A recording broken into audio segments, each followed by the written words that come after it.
All right, let's hear for the first time tonight from our rules expert and unofficial scorer, Sean Wheelock. Morrow, 3 rounds to 1, 39-37 Lucas Bahdi. In modern pro boxing judging, you're looking at 3 different 10-9 rounds. Close, moderate, decisive. Rounds 1, 2, and 3 are moderate 10-9s for me for Lucas Bahdi. That was a close 10-9 for me for Armando Casamonica, round number 4. He controlled more of the action. I thought of those equal 16 punches. The Casamonica punches were a bit more effective.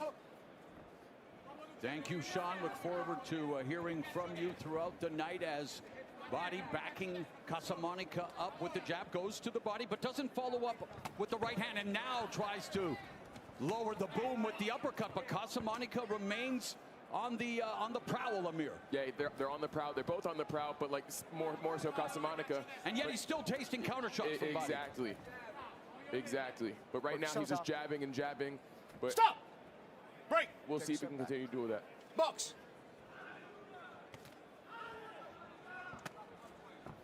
What about the technique of Casamonica's punches, Roy, when he seems to lunge in a little bit? He does lunge in, but like I said, because he doesn't use the hardest part of his knuckle, his punches are not nearly as effective as Lucas Bahdi's punches. And what's impressing you most about Bahdi, and any adjustments you'd like to see him make here as we head to the second half of the fight? I would like to see Bahdi be a bit more busier. He only wants to punch when he sees openings. You got to sometimes punch to create opening. Exactly. Sometimes you don't look, most of the time you don't look for the knockout punch. It just happens. Just like hitting a home run in baseball. This naturally happens. If you look for it too much, you can get countered, you'll be wild, but like, just let it happen. And the only reason Casamonica is still even in this fight like this is because he's not throwing enough punches. Bahdi is trying to look for just the one shot. There was an arm punch from Casamonica. He's was moving to the left, with, of course, is the power alley for Bahdi. Roy, why do you think he doesn't punch with like his full knuckles? Is it like Italian training, or what would you say? It's technique in the gym. Technique in the gym. Get away with that, and people let you get away with that. He's had 14 professional fights doing that. Only 3 knockouts. He's not interested in knocking anybody out, so he just wants to outwork you. Yeah, when I found out he had 3, it surprised me because he's throwing punches in the phone booth with him. What hurts? It would be more. Yeah, what hurts me, you see a guy like him, how he's built like a brick house. Yeah, he is. But then he only has 3 knockouts. That tell you something is wrong. Yeah, it's the punching technique with the knuckles. Exactly. We have reached the midpoint of this lightweight fight, and again, we are here tonight for a fight. Roy Jones, of course, you were in the ring with Mike Tyson 4 years ago in Los Angeles. But look at this graphic, Amir, of your dad and Jake Paul. I mean, the numbers are startling, but what do you make of this? I mean, here you are, the son of a legend, ringside, breaking down his fight. Yeah, it's amazing. Like, obviously, he's the more esteemed fighter than Jake Paul. He's won multiple belts. He's knockouts. 22 first-round knockouts. That just lets you know what type of power he actually has. Now, he said that if Jake Paul doesn't run, he's going to record his 23rd first-round knockout. He said that Jake Paul's a manufactured killer. He's a natural-born killer. Well, Jake Paul actually heard me mention that during rehearsal. He said, hey, tomorrow say a manufactured weapon is a nuke. Yeah, he keeps on saying the same thing, but we'll see if that comes to fruition.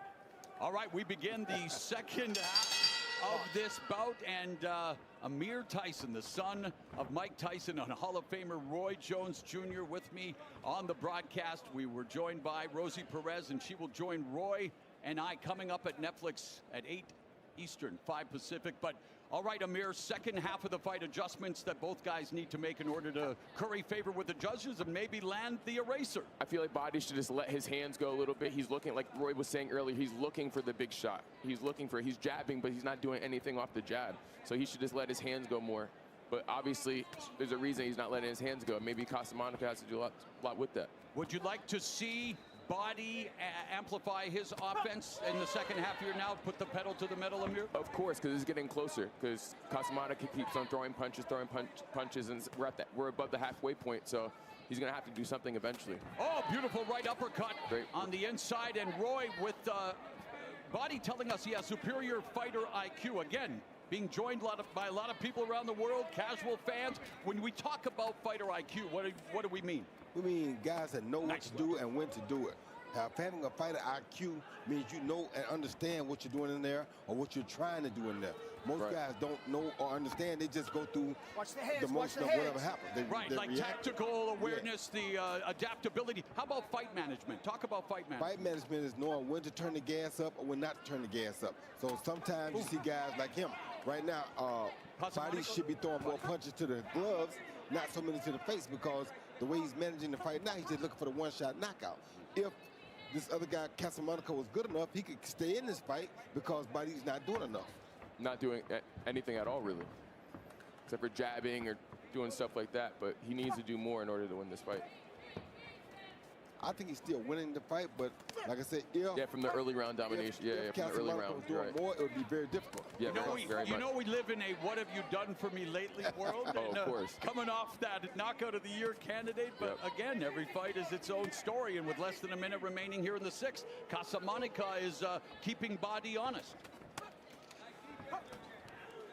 And Bahdi throws good counters, but he's just not doing enough. Right. Very good counters. Is it just me, or is Bahdi taking some deep breaths? He takes some very deep breaths. See, he landed a good counter right there. He seems a little fatigued right now. Yeah, but this undefeated fight ain't gonna lay down, so. Right, yep. And talk about the mentality of entering the ring with like 16, or excuse me, here at 17-0, but being an undefeated fighter like you were for the majority of your career, Roy, what's the mentality like? The mentality is you don't want to give it up, but what I'm trying to say is that Casamonica has that same mentality. Casamonica is 14-0. Yeah, and he's just maybe put a definitive statement on this round. He didn't come from Italy to lay down. He's going to give it his all, you know. Look at him, look at him. He's getting confident. Look at him. He's talking to him too. You see that, right? He's talking to him too. The bravado of Armando Casamonica. Come stai? All right, how are you? Sì, ma devi essere convinto di te stesso. That's an interesting Non devi answer. non guardare qui intorno, non sta. Pensa che siamo a casa nostra. Hey, pretend we're at our home. Non sta Pretend we're pensando, back in pensa che Italy. stiamo a casa nostra. Yeah, Stiamo a fare i guanti. just think like we're at home. Everything's fine. Don't worry about where you're at. Questa 4 riprese. Stai bene It's good. fisicamente. Everything's okay. Dobbiamo essere convinti.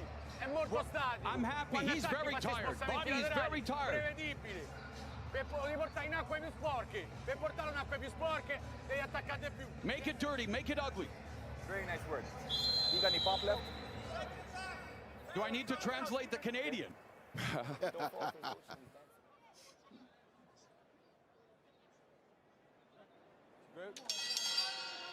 Let's go, box. This is round number 7, scheduled for 10 in the lightweight division.